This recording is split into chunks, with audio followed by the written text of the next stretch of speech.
Oke, halo semuanya. Selamat datang di ruang investigasi digital kita. Gini, di dunia yang semuanya online, ini sadar atau enggak, setiap klik, setiap postingan kita itu ninggalin jejak. Tapi pernah kepikiran nggak kalau jejak itu bisa jadi petunjuk ke sesuatu yang sangat berbahaya? Nah, hari ini kita nggak cuma belajar teori, kita bakal jadi detektif.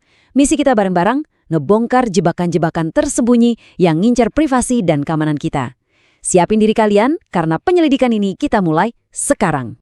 Coba deh inget-inget, pernah gak ngerasa ada yang aneh? Tiba-tiba akun media sosial temanmu nge-share link yang gak jelas. Atau yang lebih ngeri, kamu nemuin fotomu sendiri di website yang kamu bahkan gak pernah dengar namanya. Itu bukan kebetulan. Anggap aja itu TKP digital. Petunjuk pertama yang nunjukin ada sesuatu yang salah. Dan tugas kita sebagai detektif, yang ngikutin jejak ini sampai tuntas. Oke, siap. Kita langsung masuk ke kasus pertama.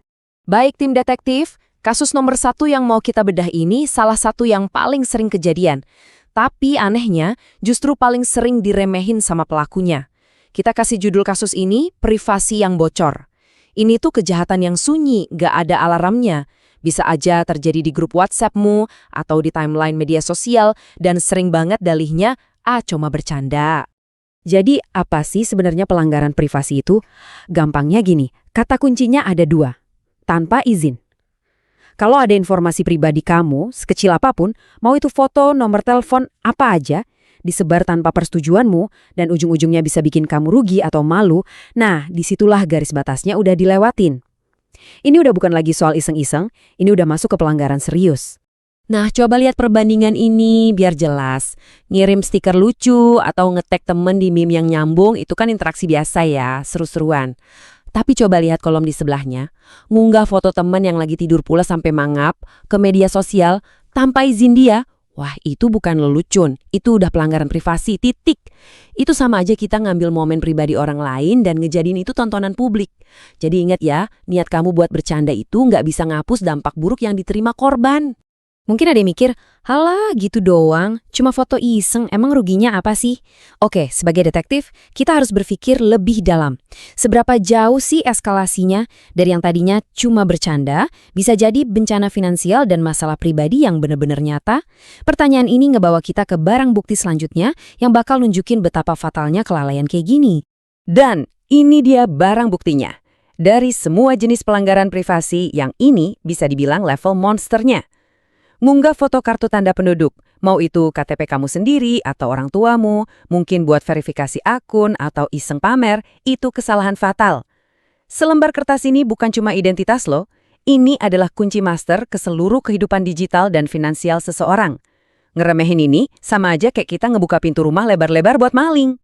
Coba kita bedah satu-satu ya, sebahaya apa sih sebenarnya? Ini udah bukan soal malu-maluin lagi loh, ini bisa jadi bencana finansial, beneran. Pertama, pencurian identitas. Dengan nik dan data di KTP itu, orang lain bisa pura-pura jadi kamu buat bikin akun palsu. Kedua, dan ini yang paling bikin merinding, pengajuan pinjaman online ilegal. Mereka pakai KTP itu buat daftar di puluhan aplikasi pinjol. Coba bayangin, tiba-tiba ada debt collector datang ke rumah, nagih utang puluhan juta yang gak pernah kamu buat.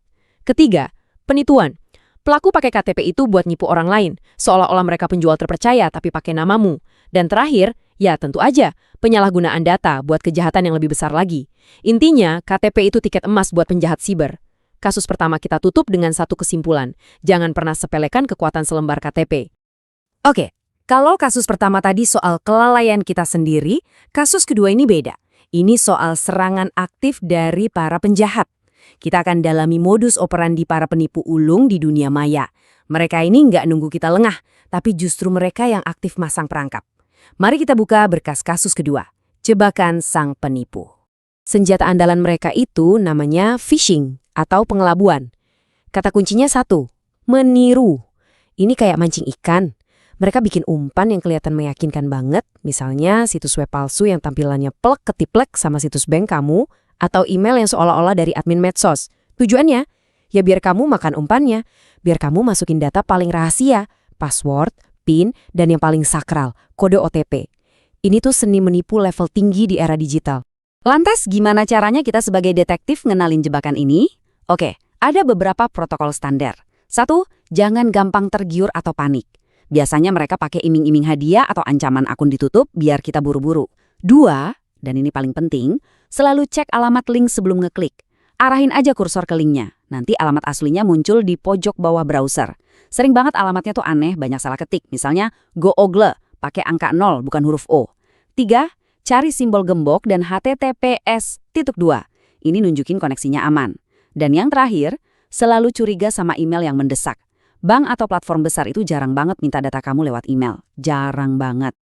Tapi jangan salah, penipu ini makin pinter loh. Jebakan mereka nggak cuma ada di dunia maya. Kadang umpannya itu dipasang di dunia nyata, di tempat-tempat yang nggak kita duga. Misalnya, ya ini, di tiang listrik pinggir jalan, nungguin korban yang lengah. Dan ini dia umpannya. Tawaran yang kayaknya terlalu enak buat dilewatin kan? Cuma stiker simple, ada kode QR, sama janji pulsa gratis. Siapa coba yang nggak tertarik? Disinilah psikologi kita dimainin. Rasa penasaran ditambah pengen dapat gratisan, itu jadi pemicu yang sempurna buat jebakan ini. Oke, sekarang kita bedah apa yang sebenarnya terjadi pas kita nge-scan kode QR sembarangan kayak gitu. Semuanya terjadi dalam hitungan detik. Langkah pertama, pengalihan. Begitu di-scan, HP kita langsung dibawa ke sebuah website berbahaya. Langkah kedua, infeksi. Nah, website ini dirancang khusus buat otomatis ngedownload malware atau program mata-mata ke HP kita. Kadang kita bahkan nggak sadar prosesnya. Langkah ketiga, pencurian. Kalau malware-nya udah nempel, data pribadi kita, mulai dari kontak, foto di galeri, sampai yang paling gawat, password mobile banking, semuanya bisa disedot dan dikirim ke penjahatnya. Kasus kedua ditutup, kode QR dari sumber nggak jelas, itu sama aja kayak ngasih kunci rumah ke perampok digital. Oke, setelah kita selidiki 2 kasus besar tadi, sekarang waktunya kita siap-siap perang. Detektif manapun nggak akan turun ke lapangan tanpa peralatannya kan? Nah, di bagian ini kita akan melengkapi diri kita dengan alat dan aturan main buat ngelawan semua ancaman tadi. Anggap aja ini toolkit detektif cyber buat kamu. Di dalam toolkit kita ini, ada satu alat yang paling kuat, paling dasar, dan hukumnya wajib buat dipasang. Ini ibarat perisai utama buat semua benteng digital kita, mulai dari email, media sosial, sampai akun bank. Ini benar-benar game changer dalam dunia pertahanan siber. Alat itu namanya autentikasi 2 faktor, atau sering kita sebut 2FA. Logikanya tuh simple tapi kuat banget.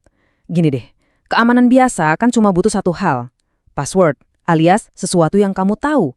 Nah, 2FA ini nambahin satu lapis lagi, sesuatu yang kamu punya, yaitu HP-mu.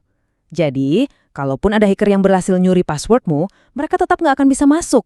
Kenapa? Soalnya buat login mereka butuh kode unik yang cuma dikirim ke HP-mu. Selama HP-mu aman di tanganmu, akunmu juga aman. Jadi intinya, 2FA itu ngubah HP kamu jadi semacam kunci fisik digital. Oke, sekarang ayo kita rangkum semua temuan kita jadi semacam aturan emas detektif cyber. Anggap ini sumpah profesi kita di dunia maya.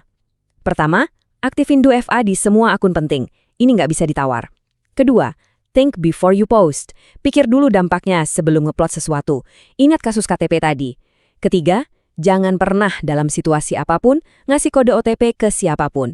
Itu sama aja ngasih kunci brankas. Keempat, selalu curiga sama semua link dan kode QR dari sumber yang nggak jelas. Ingat kasus jebakan pulsa. Dan kelima, yang nggak kalah penting, jagalah privasi temanmu kayak kamu ngejaga privasimu sendiri. Kepercayaan di dunia digital itu mahal harganya. Penyelidikan kita hampir selesai. Kita udah periksa semua barang bukti, analisis modus operandinya, dan kita juga udah punya toolkit pertahanan. Sekarang waktunya buat ngebacain putusan akhir dari investigasi kita hari ini. Pada akhirnya, dari semua sistem keamanan yang canggih, dari semua antivirus yang mahal, dari semua nasihat para ahli, sebenarnya cuma ada satu orang yang jadi garda terdepan pertahananmu. Cuma ada satu agen yang benar-benar siaga 24/7 buat ngelindungin kamu. Dan orang itu adalah kamu sendiri. Ya, kamu. Teknologi itu cuma alat bantu. Kesadaran dan kehati-hatian kita lah yang jadi kunci utamanya. Kamulah yang mutusin buat ngeklik sebuah link atau enggak. Kamulah yang mutusin buat nge-upload foto itu atau enggak. Kamu adalah kepala petugas keamanan buat kehidupan digitalmu sendiri. Dengerin, para penjahat siber itu nggak akan pernah berhenti. Mereka akan selalu cari cara buat nipu dan nyuri data. Ancaman itu bakal terus berevolusi. Jadi pertanyaannya bukan lagi apakah dunia digital bakal aman. Pertanyaannya sekarang buat kamu. Setelah semua yang kita bongkar hari ini, apakah kamu siap buat selalu waspada, masang lencana detektifmu setiap kali online, dan ngelindungin duniamu sendiri? Jawabannya ada di tanganmu. Misi selesai. Tetap waspada ya.